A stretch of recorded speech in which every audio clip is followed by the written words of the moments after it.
Nearly 8 months after a deadly collision in the skies over the D.C. area, we're hearing from one local woman who says her life was changed forever after her nephew was killed in the crash. Now she says she's working with the families of other victims to make sure this doesn't happen again. She sat down with our Steve Keeley.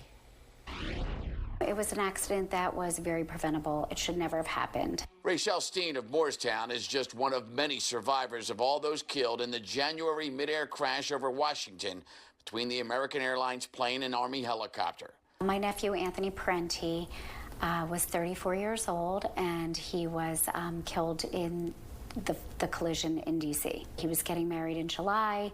A friend, mentor to my kids. He graduated from Penn State with an aerospace engineer degree.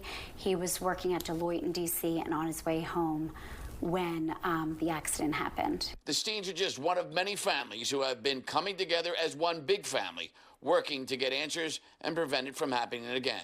The NTSB gave multiple warnings that something like this could happen.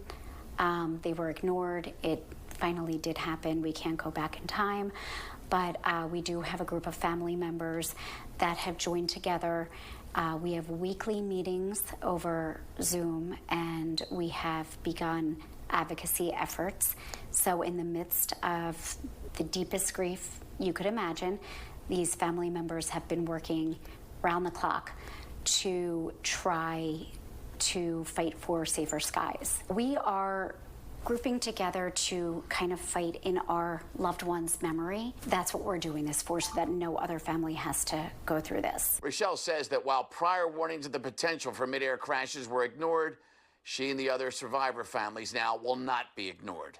There were multiple warnings to the NTSB about this airspace and near collisions, and they were ignored. And this group of family members is just, we are all just coming together. We're angry, we're heartbroken, and we don't want this ever happening to another family. 67 people were killed in that accident. We heard nothing from the Army. Finally, we broke through, and they had a meeting with our family members. So that is a start, but the NTSB hearings uncovered more that just made us realize really how preventable this was and how many warnings there were and how still those were ignored. In Moorestown, Steve Keeley, Fox 29 News.